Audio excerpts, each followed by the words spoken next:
calm down, please, calm down. You guys put something crazy in the water here in North Carolina. Well, I have a message. In 75 days, we are going to take this country back. We're going to elect Donald J. Trump, and it's going to start right here with the great people of North Carolina. Now, I don't know if y'all saw, but today is the third day of the Democratic National Coronation. Excuse me, I said coronation, I meant convention.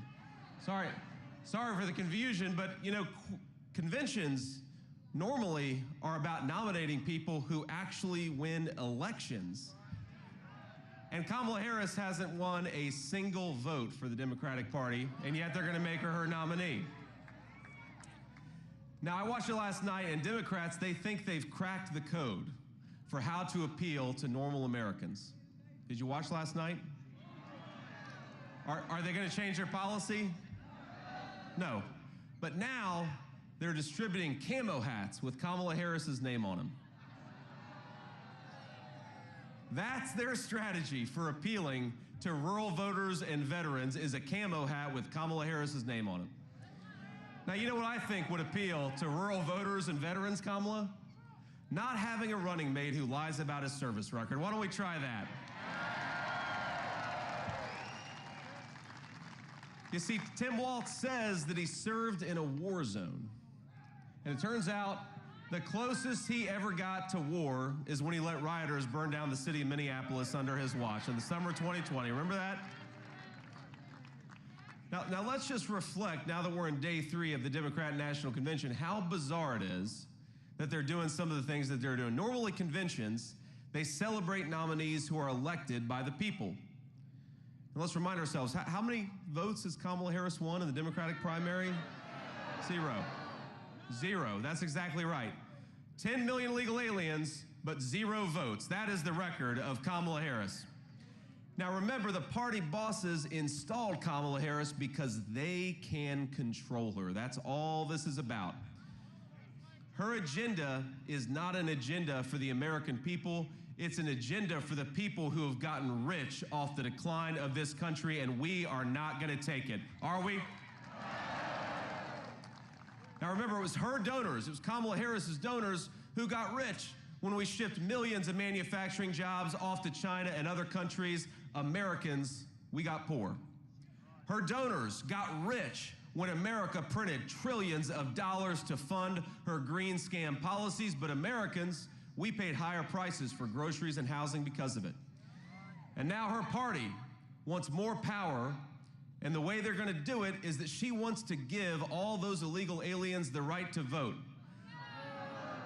But out here in the state of North Carolina, we believe the only people who get to vote in our elections are the people who have a right to be here, not illegal aliens, Kamala Harris.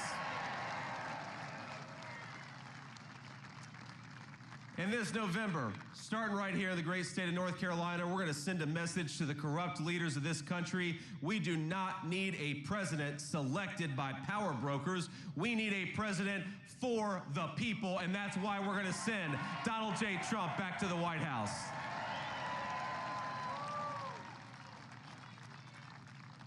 There is so much at stake in this election. Think of everything that this country has endured over the last 4 years of Kamala Harris's broken leadership.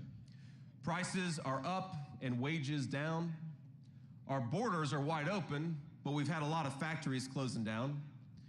Fentanyl is available on every street corner from North Carolina to Wisconsin, but it is impossible for young Americans to find an affordable home to raise their families in. Now, Donald J. Trump represents something that so many in this country need right now, and I think it's important to recognize that we need hope in the United States of America. Hope that we can reignite this economy and bring back prosperity to American citizens. Hope that we can raise our kids in secure neighborhoods and safe streets. Hope that we can renew the patriotism that binds us as a country together, one nation under God.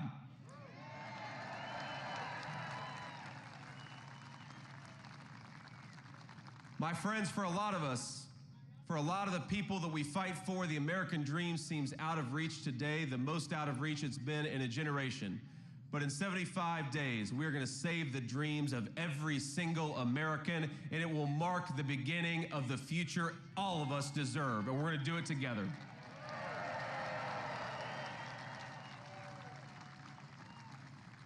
Now, we're here to talk about national security today, and saving the American dream, let's be honest, it starts with peace. Peace in our neighborhoods, peace in our cities, and peace at the southern border. Lord willing, we bring back the leadership of Donald J. Trump. We're going to have peace all over the entire world. He did it once before, and I think he's going to do it again. Now, if we don't have safety for our families, if we don't have security for our country, we don't have anything. And I'm a firm believer that when we talk about national security starts right here at home, right here in the great state of North Carolina. And there's been no greater area where Kamala Harris has failed to deliver peace and national security than at the American southern border. It is a disgrace, my friends. I cannot believe how bad it is. Now, the media will lie to you and tell you that she was never the border czar. You heard that? Even though they all said she was the border czar for 3.5 years.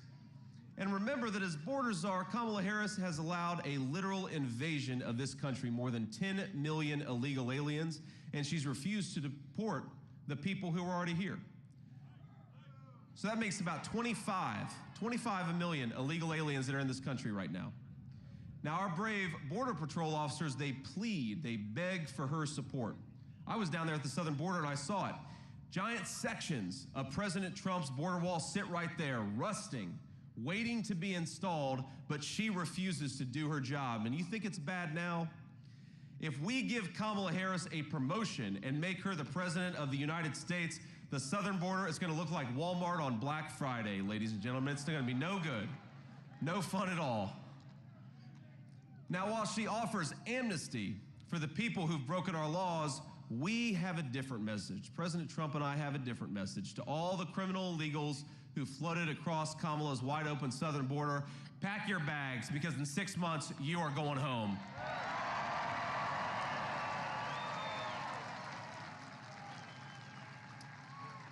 Now, just weeks ago, I actually visited the southern border, which means that I've visited the southern border more than our borders are Kamala Harris. I saw where little girls are trafficked by the drug cartels, some of the most vile people in the world taking advantage of innocent little children and making money off of them. I met a rancher who endured violent criminals raiding his land. Just a rancher in Arizona trying to get by. And I see the desperation of families torn apart by the fentanyl and all the other poison the cartels are bringing into our country. Now, I know the hurt of that poison very personally. A lot of you know my story. I remember being a kid whose mom struggled with addiction. I remember waiting at the bedside of my mom, angry that she had taken something that she shouldn't have taken, but just praying, Lord Jesus, please let her wake up. Let her make it through this time. And we got to remember, my friends, because of Kamala Harris's border policies, way too many of our loved ones are not waking up.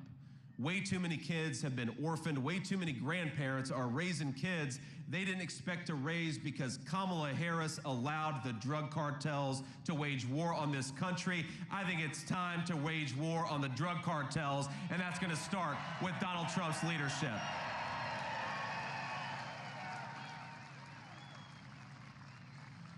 Now, the president's going to be here in just a few minutes, but I almost feel bad for him because this is not the first time that Donald Trump is going to have to clean up somebody else's mess. Now, remember, in 2016, he took over from Barack Obama, who let ISIS spread mayhem all over the world. Then Trump came along, and in a couple weeks did what the media said could not be done. He wiped him off the face of the earth.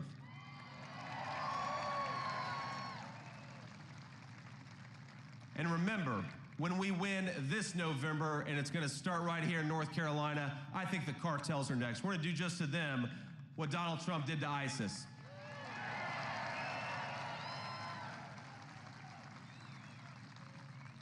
Now, I will admit it is hard to make sense of Kamala Harris's foreign policy, especially when she explains it like a third grader who didn't study for a class presentation.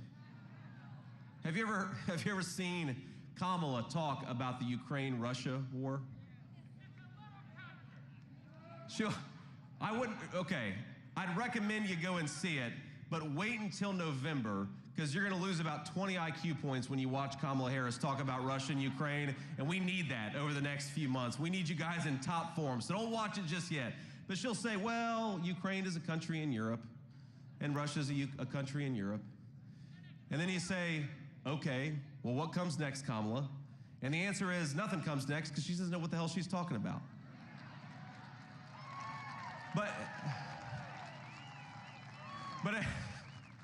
But if you want to give her the benefit of the doubt and understand her foreign policy, remember that she bragged on CNN about playing a key role in the disastrous withdrawal from Afghanistan. Now, that was before 13 innocent service members died at the Kabul airport. That was about 3 years ago to the day. That was before the world witnessed panicked civilians cling to the sides of retreating American airplanes. And that was before they gave the Taliban billions of dollars paid for by you, billions of dollars of helicopters, planes, Humvees, and artillery. It was the worst humiliation this country has endured since the fall of Saigon, and Kamala Harris says she's proud of what she did. It was treason, and is it any wonder that Putin then invaded Ukraine on her watch? Or that Iran attacked Israel on her watch? Or that this very moment China is ramping up its aggression against Taiwan on her watch, when Kamala Harris walks in the room America's enemies sense weakness. And that's why we have got to fire Kamala Harris, not give her a promotion.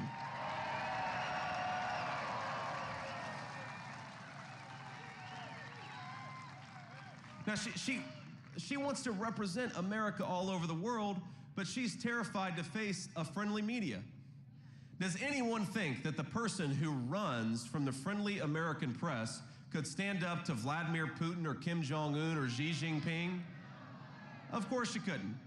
So if you believe that a strong America requires a strong leader, I've got a recommendation for you. Why don't we re-elect President Donald J. Trump?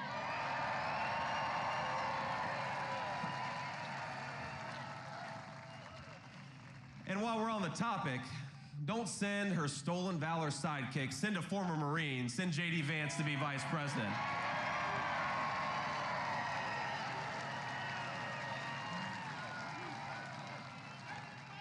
We got some Marines out there. Semper Fi.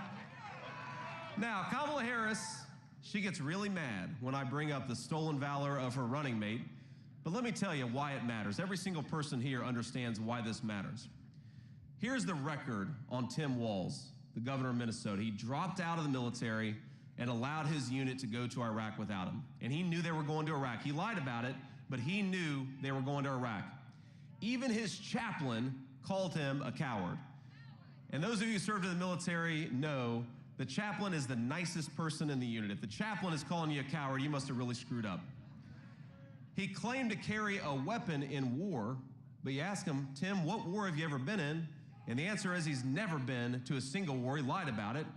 He lied about his rank, and he stood in silence as Nancy Pelosi and a lot of journalists praised him for his service on an imaginary battlefield instead of correcting the record.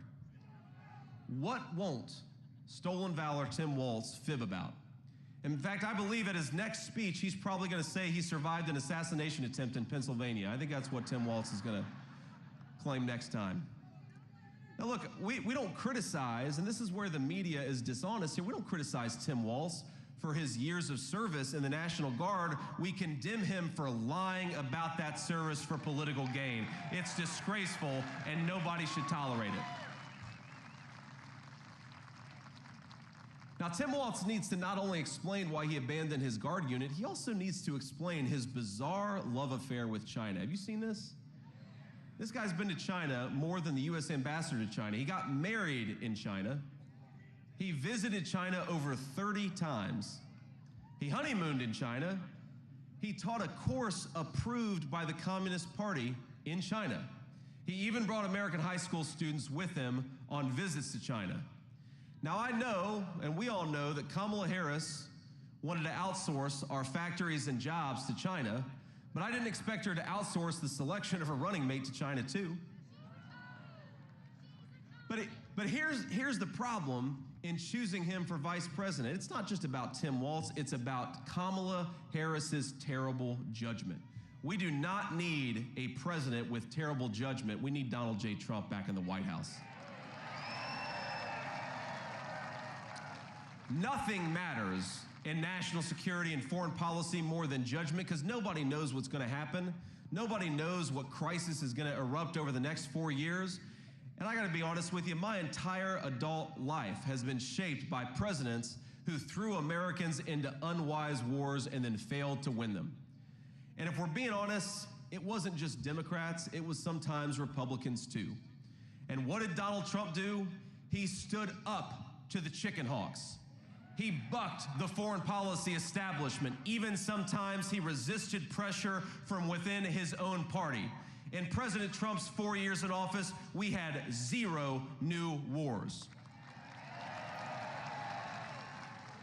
We had peace all over the world when Donald J. Trump was president. In the Middle East, he brokered the Abraham Accords, brought stability, and created a long-term balance to Iran. In Europe, he pushed the Europeans to take more responsibility for their own defense so the United States would not have to pay for a bunch of freeloaders. We ought to focus on our own security, not subsidize European welfare. They can take care of themselves. And never forget, as much as the Democrats said that Donald Trump was somehow on the side of Russia, the only president of the last 20 years who had Russia not invade a neighbor was the presidency of Donald J. Trump. He kept Russia in check. He's the only president of our lives to do it. Under Kamala Harris, Putin invaded Ukraine. But under Donald Trump, Putin didn't do a damn thing, and that's because of strong leadership. People respected him. And that's, by the way, my friends, why we were able to defend our own border, is because Donald Trump didn't have us distracted by fighting wars that we had no business being involved in. We got to focus on our own border right here at home. That is the Donald Trump principle, and that's what we're going to bring back to the White House. It's funny, all these people said that he was going to start a nuclear war, but President Trump knew more about diplomacy than any president of the last 40 years. In Asia, he opened diplomatic talks with North Korea after a half-century of stagnation. And you remember when he went to North Korea, he met with Kim Jong-un, the leader of that country. And if you know anything about Kim Jong-un, well, how do I say this politely? Kim Jong-un doesn't miss a whole lot of meals, okay, my friends? And Trump stands there with the media and Kim Jong-un. You remember this? I'd encourage you to go look it up. And he brings the media in and he says, all right, everybody, take some photos of us, make us look nice, make us look skinny. And Kim Jong-un sat up like that. It means something to have a president who's not afraid to go into hostile territories, tell a few jokes, and actually engage in diplomacy. That preserves peace. While all these Democrats lied about Donald Trump being the candidate of nuclear war, Donald Trump is the person who prevented nuclear war. And if we're not careful, Kamala Harris is going to walk us right into nuclear war. We got to kick her out and not give her a promotion to President of the United States.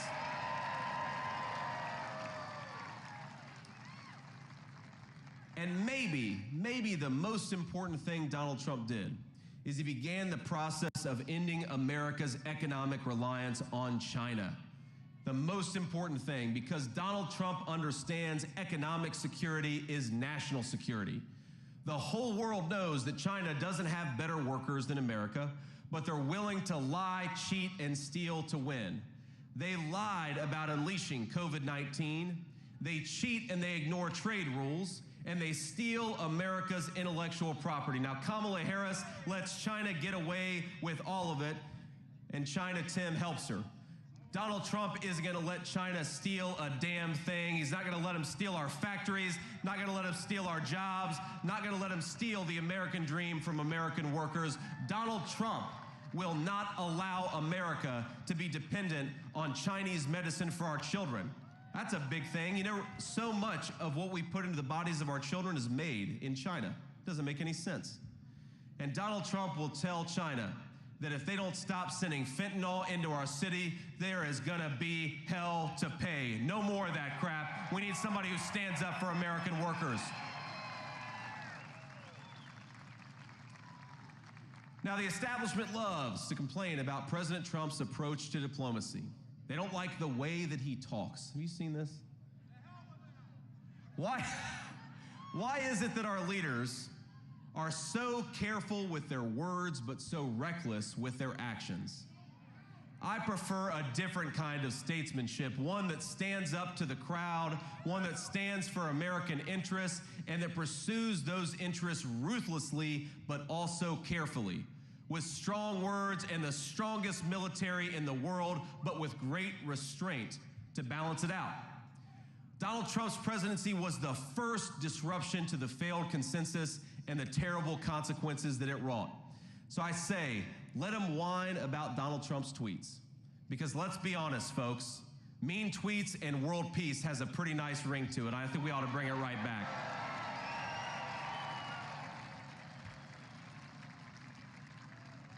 We have got a once-in-a-lifetime opportunity to re-elect a man who's proven he's too big for the deep state bureaucracy. He's too tough for the tyrants all over the world. He was too strong even for an assassin's bullet.